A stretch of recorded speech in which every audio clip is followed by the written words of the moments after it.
How's it going, guys? White Rabbit here. I'd like to talk to you all today about the Ottawa shooting. Now, I have to apologize, I haven't had time to cover this issue. I've been really bogged down and pulled in 100 different directions lately, so I'm sorry I haven't been on top of this story, but I want to just go ahead and point out some things about the Ottawa shooting for you guys, show to you that it is, in fact, a false flag, if not an entire hoax. It's probably a hoax, but I want to go through and point out some very quick things that have already been exposed by other truthers, and I also want to tie on some of my own observations that I've made about the whole thing. So let's get into it. Now, I trust that you guys are already pretty familiar with the story. Apparently this gunman came, shot down a soldier, and ended up running through the Parliament building in Ottawa and was eventually gunned down. Now, obviously the first major red flag in any of these events is the amount of media exposure that it receives. With this event, the CBC has been covering it nonstop, as well as many other news agencies, so that should be a red flag right off the bat for you guys. But then also when we take into account the particular bills that the Parliament was trying to pass, which were scheduled to be voted on shortly after this shooting, is just further reason to assume that there might be something a little more devious to this whole story. So the first big piece of evidence that we received was this picture. Now, this picture clearly shows several different police officers and different units present on Parliament Hill before the shooting took place. This picture was supposedly taken before 9:30, and the shooting supposedly happened at 9:50. Now, this has been confirmed by the shadows in the picture, and there's no reason that those police officers should have been there. So, obviously, they knew something was up, something was going to happen. Then, of course, we have the CPR scene from after the soldier was supposedly shot. And it just doesn't make sense. He's wearing white gloves and there's no blood on him. All these people are crowded around the body. I mean, typically when somebody's receiving CPR, they want you to give that person room. But in this case, it seems as though they're trying to block the view from any spectators. In addition, the whole CPR scene is completely wrong. The people are acting strange, looking all around, and it just doesn't seem right. And then the next thing, you have this report coming out from the final standoff, if you will, where this guy is pinned up against this pillar, and he is shot by this old guy doing matrix moves. I mean, come on. But as if that wasn't enough, the pieces of evidence that they point to, which are these bullet holes in the wall, are not bullet holes at all. They actually were there long before the shooting ever took place. And you can see them clearly on Google Earth when you look at the virtual tour of the building. They were there long before the shooting, folks. So you have all these different things, and there's more than that.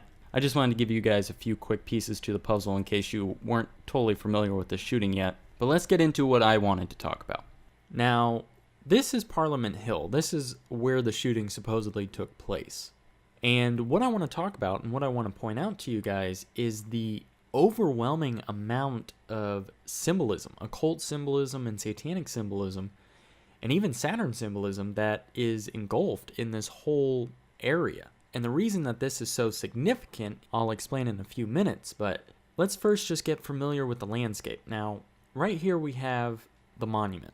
This is the war monument. This is where the soldier was supposedly shot. From there, this guy ran through this section onto Parliament. He parked on the left of the main entrance there, ran through the front hallway, and ended up in front of the library. Now, the picture that was taken before the shooting actually happened of all the police cars lined up in front of Parliament, that was taken from approximately this building, shooting down from this angle. So I just want you guys to be familiar with the landscape here as we begin to go through this. So I'll just go ahead and zoom out and reposition the screen here for you. So I understand that this building was obviously built long before the shooting ever took place. That's a given. But what is important is the time frame of the shooting and the order in which the shooting occurred. But before we get into that, let's go through and I'll point out some of the occult symbolism that is inherently present in this particular location. First, if we focus on the monument. Now, the war monument is located on a triangle-shaped boulevard, or whatever you want to call it, but it is a triangle or pyramid shaped that specifically appears to have a capstone. Now, we all know that the pyramid and the capstone is synonymous with the all-seeing eye, the Illuminati, the Freemasons, so on and so forth. But now, in addition to that, the monument itself is a Masonic gateway or Masonic arch. And in the mystery schools, what that actually represents is the gateway, the wormhole, if you will, the Stargate, the transition from one reality to the next. And you can notice on top of this arch, there is an angel and a human. The angel seems to be holding a wreath, and the human is holding a torch. Now, if you're not familiar, the wreath actually represents the same thing that a skull represents, which is victory over death.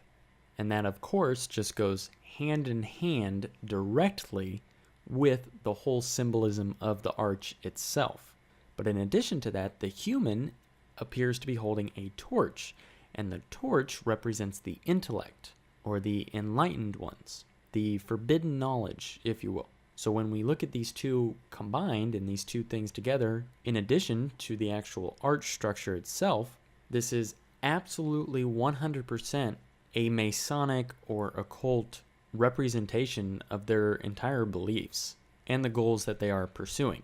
We have the angel, or the fallen angel, accompanied by man.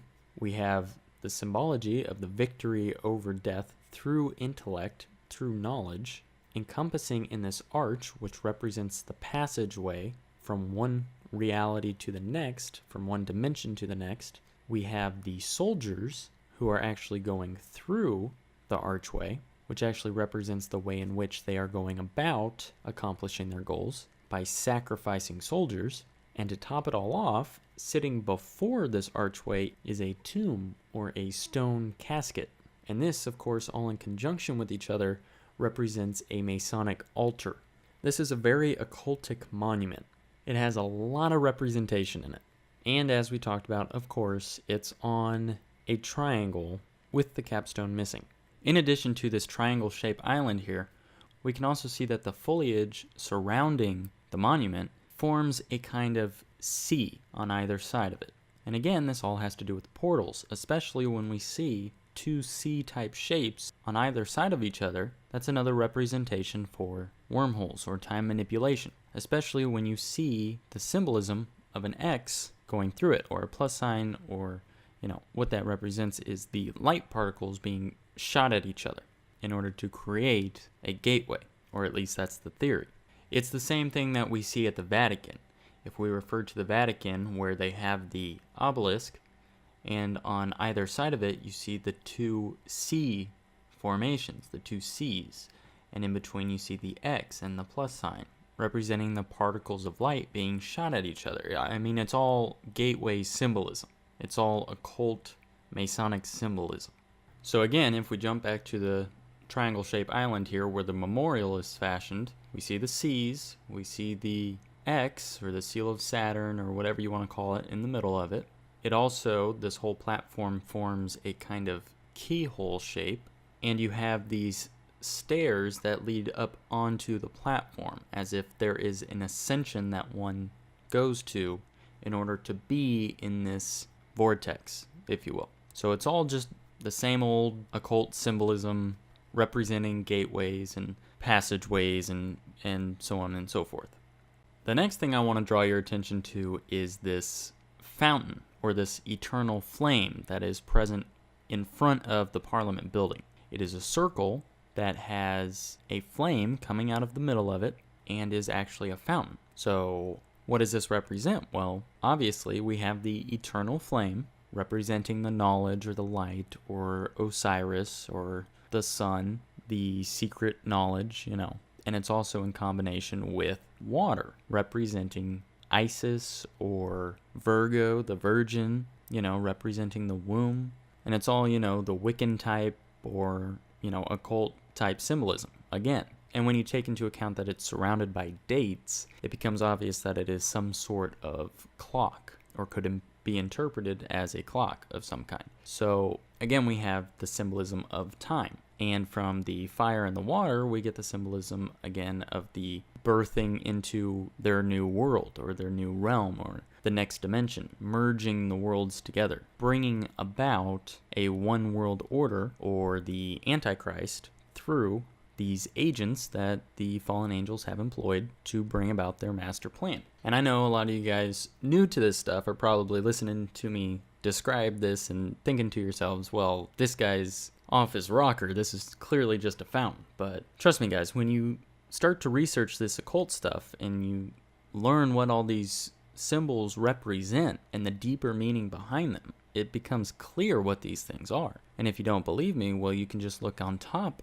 of this flame in the center of this fountain, and you will see that there is a hexagon and either a pentagram or a hexagram. Either way, it all goes back to witchcraft or some other branch of the occult that believes in communicating with spirits from other realms, or fallen angels, or extraterrestrials, or, whatever that particular occult group believes in. Now, also keep in mind that this eternal flame fountain lies directly before the clock tower. And this clock tower is a phallic symbol to the occult, representing Osiris. But in combination with the clock, you can see the incorporation of Kronos, the ruler of time. So you have this masculine occult god or energy or whatever in combination with the time again. There's a lot of time symbolism in this whole area. And then I want to draw your attention to the library. Now, the library is this circle that comes off the backside of Parliament. And you can see all of these different converging lines when viewed from the air. And guys, this is just another representation of the wormhole or the Stargate. It's the same thing. And it also, again, has associations with time. So what's the point? What's the significance of this? Well, if we go inside, like I said, this is the library. This is where they keep all of these books. This is where the knowledge is held. And the esoteric interpretation of this is knowledge holds the passage to the next world or the next dimension, to ascension. And if you look up in the middle of this room, you see what appears to be a matrix. And in the middle, you see this yellow dome representing the sun or the light or the fire or Osiris or Kronos or, so on and so forth. And then if you go to the doorway or the entrance to this room, you see a clock conveniently placed directly in front of a statue of a woman named Victoria, who is stationed in the middle of this room before this desk or altar. Now, Victoria is an ancient Roman goddess, and she is the goddess of victory. Her function was to reward victors in battle. Some of her symbols usually include large wings and a wreath of laurel leaves. So then if we turn around, and again, she's facing the clock, and we move through this doorway that leads into and out of the library, we come to the pillar, which was supposedly where this guy was gunned down. And then, if we move all the way down to the other end of the hallway, to the main entrance to the Parliament building, we come to this foyer, where again we see the fractal matrix type symbolism in the roof. But on the floor, we see this circle. And this circle is surrounded by this wavy line. And what this is, folks, is another, again, representation of time. It's the snake chasing its tail. And this middle column in the middle of the room states very clearly that this building was rebuilt. It was rebuilt after a devastating fire back in 1916, I believe it was. And that has enough symbolism in and of itself if you refer back to the phoenix symbolism, where something dies and anew is brought forth. The whole order out of chaos thing. Alright, so why is this important? Well, I just wanted to point all that stuff out to you guys to let you know and to show you that Parliament is admitting that they are heavily controlled by the occult, by the elite, the fallen angels. They're admitting it in all of this symbolism. Otherwise, it wouldn't be here. There's a deep meaning behind all of this symbology. It's not just randomly selected. Now, I want to point out to you the order in which this shooting occurred again. The shooting began in front of the war memorial. And as I explained to you guys, that all has to do with the occult believing that they harness forbidden knowledge, as well as the symbolism of moving from one level to the next, from one world to the next. Now, by the end of the shooting, this guy was gunned down in the hallway before the library.